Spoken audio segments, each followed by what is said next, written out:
And now, Roma Wines, R-O-M-A, made in California for enjoyment throughout the world. Roma Wines present Suspense. Tonight, Roma Wines bring you Mr. Hume Cronin as star of Blue Eyes, a suspense play produced, edited, and directed for Roma Wines by William Spear. Suspense, radio's outstanding theater of thrills, is presented for your enjoyment by Roma Wines.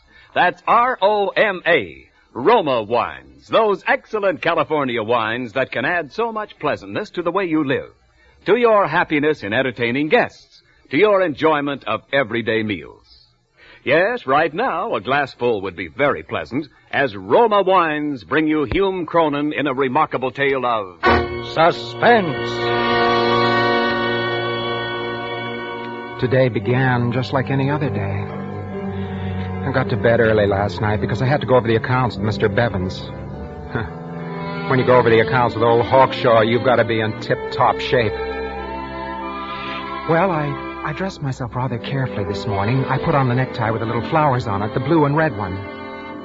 Jane said she liked it. Told me it matched my eyes. Made them look bluer. I went down to breakfast. My wife, Laura, was having her coffee. Good morning, Oliver. Morning, dear. I'll have to warm your coffee. Here's the paper. Thanks. Oliver, must you wear that tie? Hmm? That frightful necktie. It's not at all becoming. Well, matches my suit. It's a perfectly dreadful shade. Makes you look like a rube. I like it. Well, I don't. And I wish you wouldn't wear it. Oliver, aren't you listening to me? Oh, sure. I was reading. Oh, well, don't let my conversation disturb you. That's all right. Oliver. What's wrong now? Oliver, I don't know what's gotten into you lately. You forget things. You scarcely seem to hear a word I say. Aren't you feeling well? I feel fine. Why shouldn't I? Well, you look a bit drawn. I believe I'd better make an appointment for you with Dr. Thacker. Look, Laura, there's nothing the matter with me. I better get going now. I'll be late. But you haven't finished your breakfast. Well, that's all I want. I'm not very hungry. Where's my briefcase? On the hall table. Oliver, are you sure you're not ill? You look positively hollow-eyed. I never felt better in my life. Well... See you tonight, dear. Goodbye. Oliver. Yes? I hope you'll all... Oh, nothing. Goodbye. Laura was like that. A chronic worrier. She seemed to take delight in fretting about things that wouldn't even occur to the average person. Imagine me not feeling well. Why, I've never had a sick day in my life. There on the trellis was my prize rose bush. Climbing talisman, they call it. Suddenly, I was thinking of Jane. Perhaps if I put a rosebud in my buttonhole, Jane would notice. She'd say something about how the scent matched her perfume, and maybe we'd talk about roses. And I could impress her, because I know quite a lot about roses. I was just about to pick one of the buds. Well, good morning, Mr. Littlefield. Good morning. 2 letters for you today. Good morning, Mr. Crowley. Well, I see you doing a little gardening, Oh, no, I was just sort of looking the garden over. Well, that's a mighty fine garden you got there, Mr. Littlefield. Worked pretty hard on it, I suppose. Yes, I've given it my fair share of time. Oh, yes. A little too much, maybe, I beg your pardon? Well, it pays to be on the safe side, Mr. Littlefield. Now, of course, it ain't none of my business, but it seems to me that you're getting to look, a little peaked. You better go easy. Yes. Well, Son, you know. Good morning, Mr. Crowley. Yes, sir. Good morning to you, sir. I gotta get going anyway. It was the second time. The second time I'd heard it, and the day was hardly more than an hour old. First Laura, and now the postman. I felt all right. I felt swell. I thought of the rosebud again. I bent down, snipped off a bud from the bush, had to take the red cross pin out of my lapel to get the rose in, but I didn't mind taking the time. After all, 1 minute more or less never harmed anyone. I didn't know then how precious a minute can be. I glanced at my watch, 8:23. I had to run part of the way to the station. I arrived out of breath, panting, perspiring a bit, but I made it. Steve and Joe helped me aboard. Hey! Oliver, you ought to get an earlier start in the morning. I was delayed at the house. Boy, listen to old Ollie wheeze. And you're the guy who used to be a track star in high school. Where's the old wind, Ollie? I'm all right. Just a second now. Now, seriously, Oliver, it's dangerous business for a man of your age to be running around that way. Man of my age. Listen to him. You'd think I was 80. Say, know what you need? Maxidrine. Pep you up, make you feel like a million. I tell you, there's nothing wrong with me. I got 2 or 3 here with me. A little box, little pocket here somewhere. Ah, here we are. Let me make a little present. Non-habit forming, you know. Maxidrine? What do I want with Maxidrine? You keep them in your pocket. Take a half of one with some water when you get that sagged out feeling, you know? Pep you up like a million. Make a new man out of you. It's getting to be just like a club. All you had to do to get a membership was to smile at me and say, Mr. Littlefield, you look a little sick. Mr. Littlefield, you look a little peaked. Mr. Littlefield, why don't you just find some nice quiet corner and go and curl up and die? Mr. Littlefield. It was 9 o'clock when I got to the office. I noticed a lumpy feeling in my solar plexus. Right here, a little on the left by my heart. It was just indigestion, of course. I got my accounts together and I went into Mr. Bevan's outer office. There was Jane at her desk. She looked lovely this morning. Sunlight coming through the Venetian blinds seemed to blend with her blonde hair. All at once, I wondered why I'd ever married Laura. Sunlight never did anything to her hair. Jane was busy and didn't see me come in. I coughed. Lightly. Oh, Mr. Littlefield, good morning. Good morning, Jane. I heard you cough. Do you have a cold? No, I haven't a cold. I never felt better in my life. Well, I'm sorry, Mr. Littlefield. I just thought... Forgive me, Jane. I didn't mean to snap at you. I guess I'm a little jumpy this morning. Well, I can understand your being jumpy. Mr. Bevins can certainly be an old bear if he finds a mistake in the books. He certainly can. But I wouldn't worry. You're well dressed for the occasion. That rose in your lapel should appeal to his more pleasant side. That is, if he has a more pleasant side. Just happened to notice the bud in one of the bushes in the garden this morning. I don't know why I wore it. It looks very nice. Thank you. It's a climbing talisman. Do you know anything about roses? No, I'm afraid not. They're my favorite flower, though. I grow them as a hobby. I had some exhibited once. Oh, you must be quite a gardener. Oh, no, I'm not really. You see, there isn't a lot to growing a good rose. You just have to watch your soil carefully. Irrigate, of course. And roses take a lot of spraying, too. Oh, I see. And let me tell you, if you intend to exhibit your flowers, there mustn't be any evidence of insect damage. You see, a rose is judged first by its form and color, then substance, then... Excuse me. Oh, of course. Yes, sir. Have you seen Littlefield?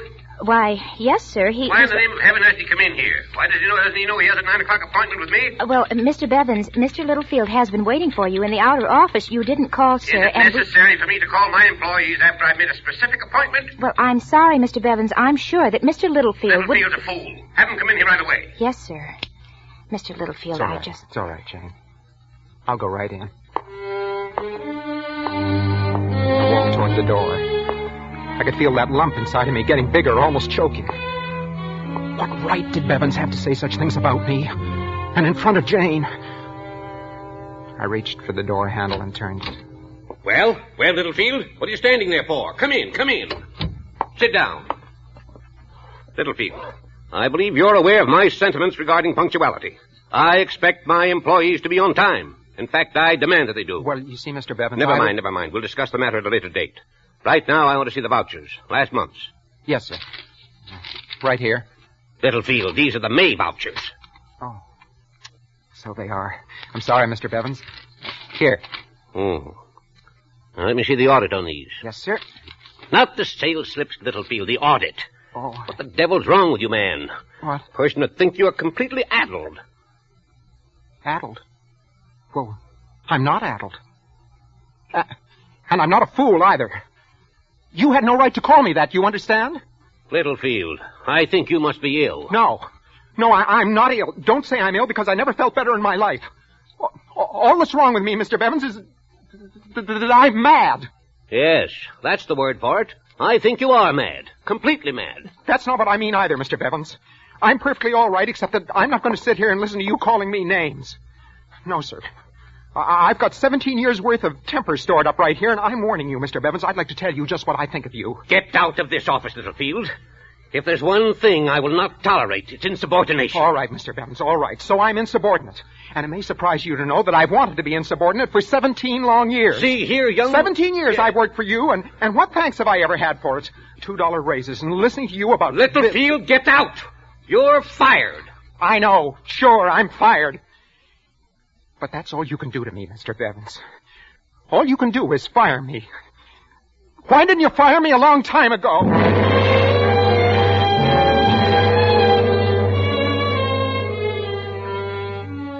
So there I was, out of a job.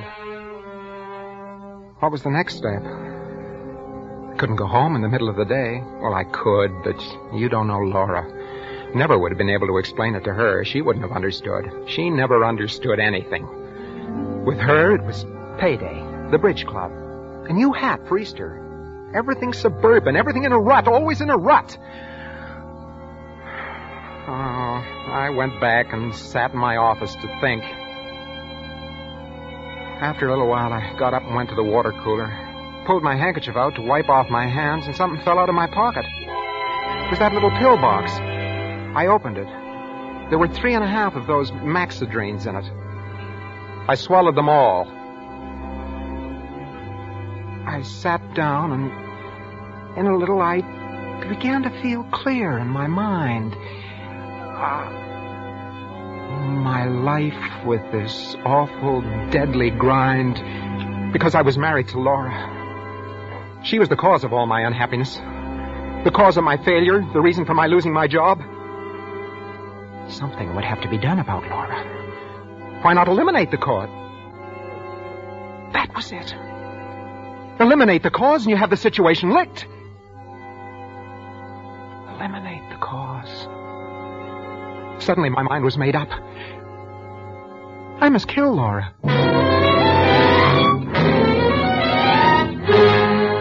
For suspense, Roma Wines are bringing you Hume Cronin in Blue Eyes by Charles Smith and Louis Reed.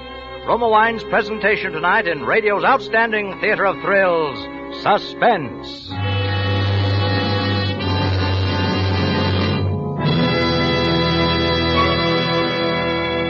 Between the acts of Suspense, this is Ken Niles for Roma Wines. Every great artist creates many fine paintings, but there is usually one picture in which the artist's talents combine magnificently to produce a masterpiece. It is frequently so with wines. Long famed for the excellence of Roma Wines, Roma, America's greatest vintner, has created a limited bottling of outstanding character, Grand Estate wines, each a masterpiece of fine winemaking. Yes, Grand Estate wines by Roma possess all the qualities of wine greatness, brilliant clarity, full fragrance, and soft, rich taste. For Roma vintners, with infinite patience and age-old skill, have captured, from choicest grapes, the ultimate in wine goodness. That is why discriminating wine users everywhere recognize Grand Estate wines as the crowning achievement of vintner skill. Tomorrow, enjoy the delightful experience awaiting you in Grand Estate California wines. For gracious hospitality before dinner, serve your guests Grand Estate medium sherry. For smart afternoon or evening entertaining, delight everyone with Grand Estate Ruby Port or Golden Muscatel. Remember the name, Grand Estate Wines by Roma, each a taste masterpiece. And now, Roma Wines bring back to our Hollywood soundstage Hume Cronin, who, as Oliver Littlefield in Blue Eyes, continues a narrative well calculated to keep you in suspense.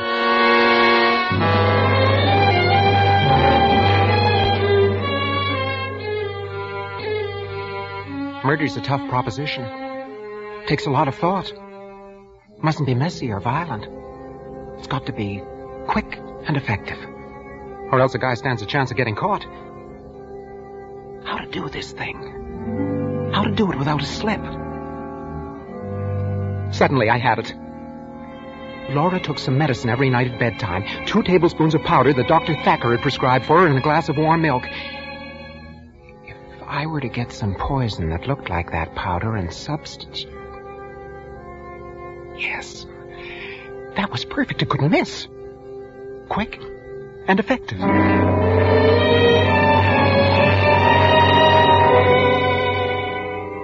3:00. I walked up the steps of the public library and went in.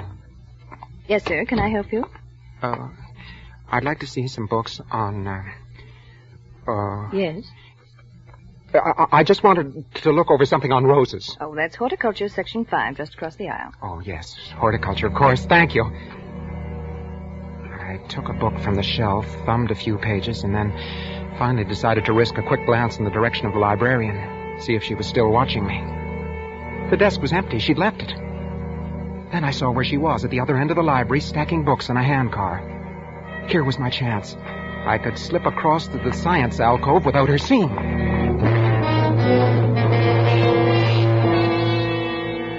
I went to the section marked Science, Medicine. Looked in the card index file under P. Pharmacology. Here it is. Pharmacology and Therapeutics by Walter A. Bastido, Ph.D., M.D. Someday I'm going to look up those initials and find out what they mean. I found the book. The index said, look under hydrocyanate acid and cyanate. And there it was. Cyanate, used as intensifier in photographic development. 2.5 grains of this cyanate is reckoned to be a lethal dose. I could buy the stuff in a photographic store. 2.5 grains. Fatal. Pardon me, sir. Oh, yes? I'd like to put these books away if I may. Oh, you're the gentleman who was looking for books on roses. Yes, I was. Well, I'm afraid you're in the wrong department, sir. I told you a moment ago you'll find everything on roses. Oh, it was clumsy of me. I'm terribly sorry, sir. Oh, it's all right. It's my fault. I was in the way. Oh, you dropped your book. Here. Thank you. What? This isn't a book on roses at all. It's pharmacology. Oh, well, what do you know about that? I must have picked up the wrong book somewhere. Yes, you must have. She stared at me as I put the book back on the shelf. I turned and walked away. I could feel her eyes following me through the door. I was conscious of that lump under my heart again. It felt heavy and hard like a rock. And there was a dryness in my throat, too. I swallowed a few times to get rid of it. At 4th and Sutter, there's a photographic supply place. Good afternoon, sir. Good afternoon. I'd like some cyanate, please. Oh, how much do you want, sir? Oh, enough to treat some negatives with. Quite a few negatives. Yeah, about 2 pounds? Yes, I think that'll be fine. Well, I'll wait for you. What kind of camera have you been using? What? Oh, I have a Brownie camera. Brownie, eh? Yeah. A lot of people are going back to them since the war. You can take good pictures with a box camera if you use it right. You know what they say. It's not the camera, but the man behind the camera that makes the picture. Yes. What size negative do you shoot with it? Negatives? Well, as far as negatives go, I 3¼ by 3¼ probably. That's what most brownies take. Yes, that's the size. I wasn't going to be able to keep this up much longer. I was bound to make a slip sooner or later. Couldn't say I was in a hurry. He might get suspicious. A man buying poison shouldn't ever be in a hurry. Why was he taking so long? I could feel perspiration on my forehead, cold and damp. The room began to look lopsided. Everything seemed to be swaying. Grip the counter with both hands. Grip it tightly. Now smile. Yeah. Here you are, sir. That'd be 57 cents. Yes, here. Thank you. Hey, just a minute. Hey, mister. Hey. I heard him shout after me, but I kept right on walking, faster. So a photographic studio was just like a drugstore after all. If you bought poison, you had to sign for it. Well, I wasn't going to. No, sir, I wasn't going to. I ducked around the corner. Hey, mister. Hey, officer, you see a fellow just come out of here? What fella? Gray suit, blue tie, rose in the buttonhole. No. Well, he's gone. Now, what do you make of that? The guy gives me a 20 instead of a 1 and disappears. Well, I can do business like that all day long. I won't forget that, gent. No, sir.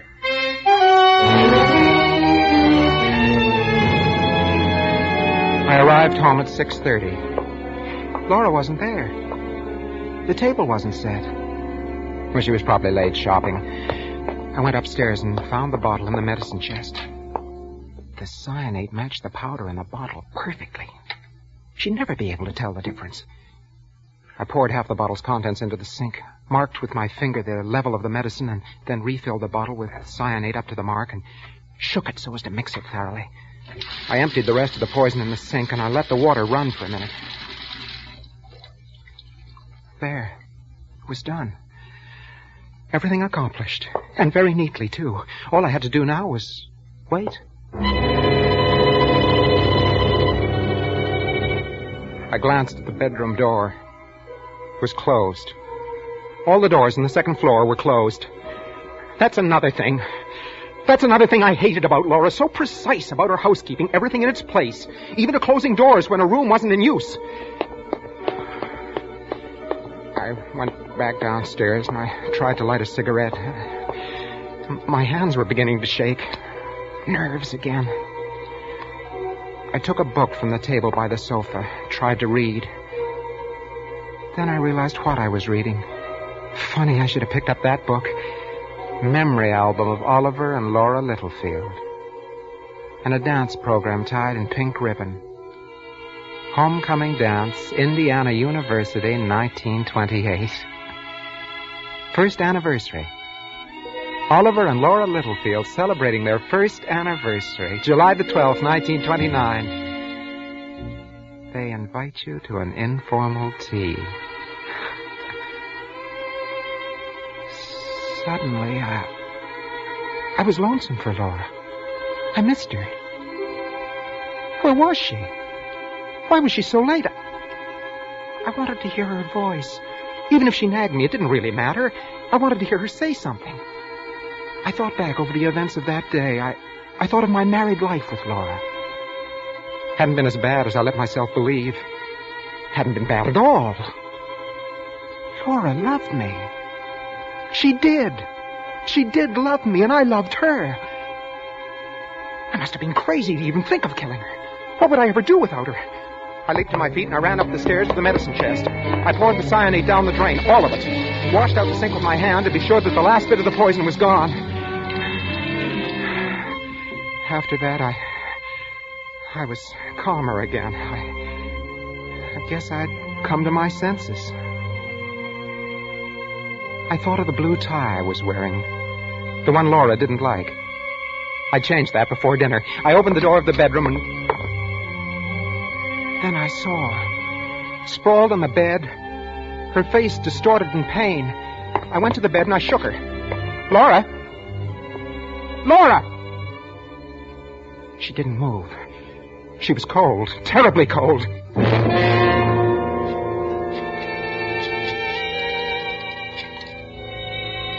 Hello? Hello, Dr. Thacker? Doctor, this is Oliver Littlefield. Can you come over right away? Something's happened to my wife. I think she's dead.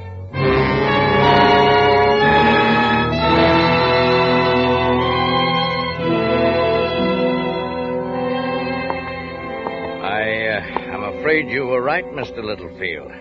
This glass she drank from, it's poison. But why? Why? I'm afraid, sir, it looks like suicide.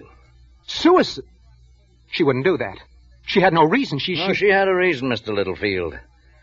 Your wife was dying of an incurable disease. But that's not true. She would have told me. She wanted to keep it from you. Those were her wishes. I'm sorry, Mr. Littlefield. Without saying anything more, he left the room. I sat there staring at Laura. My mind was a blank. I don't know how long it was until Dr. Thacker came back. Mr. Littlefield. What is it? This, bottle. Huh? Well, that's the medicine you prescribed for my wife. I think not. Of course it is. Why, what are you talking about? I didn't prescribe cyanate. Well, It seems that I may be obliged to revise my diagnosis of your wife's death. I don't understand. Well, really, Mr. Littlefield, isn't it quite obvious? Your wife's death was caused by a lethal dosage of cyanate. Her medicine bottle was filled with cyanate. The odor is still there. Yes, but I can explain that. You see, there wasn't a bit of it left. I threw it all away. She must have bought some herself. I hardly think she'd fill her medicine bottle with poison if she intended to commit suicide. Now, wait a minute. You've got to listen to me. I didn't do it. I didn't do it, if that's what you're thinking. Dr. Thacker, you've known me for a long time. You can take my word for it. Hello, operator. Get me the police. You see, it started with that blue tie. It made my eyes look bluer.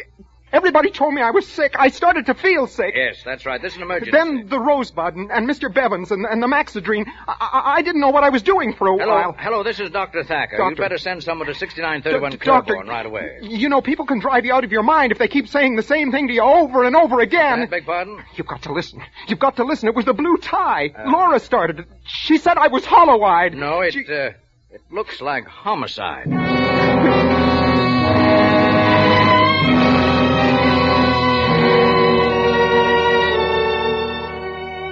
12 hours.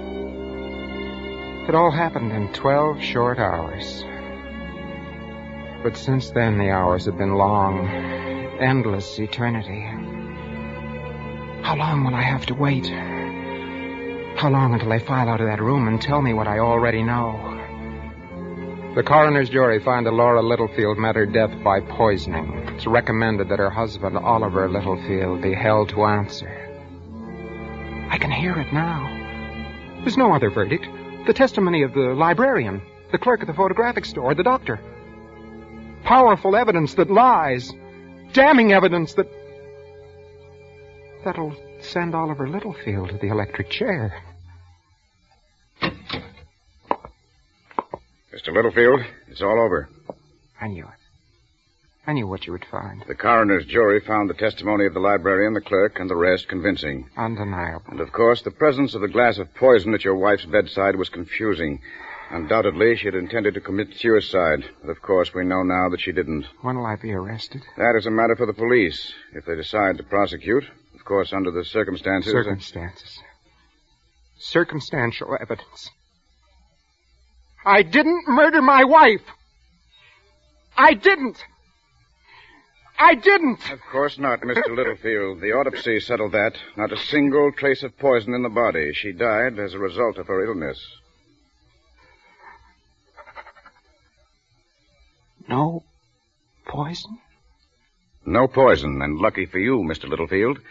Because if she'd committed suicide as she planned, just how would you have been able to prove your innocence, Mr. Littlefield? Just exactly how?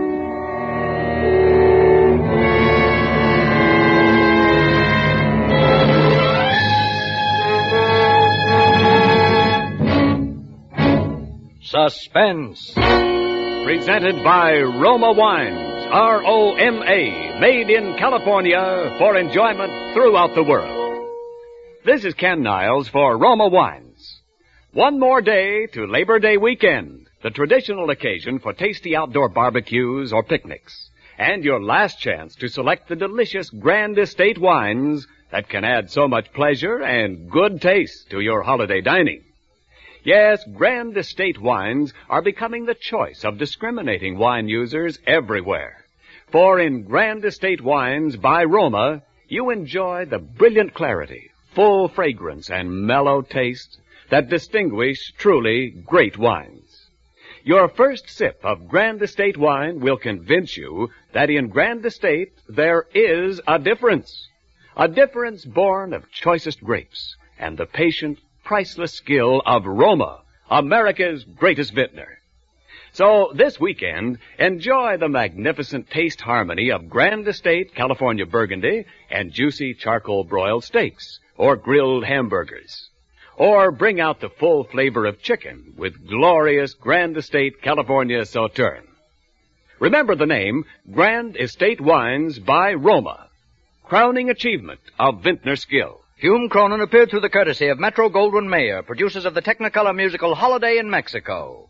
Next Thursday, same time, Roma Wines will bring you Mr. Robert Young as star of Suspense, radio's outstanding theater of thrills. Produced by William Spear for the Roma Wine Company of Fresno, California.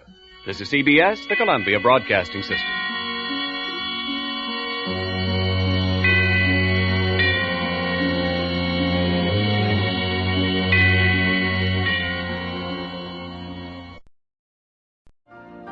You've been listening to the OTR Gold Network. Find more classic radio at otrgold.com.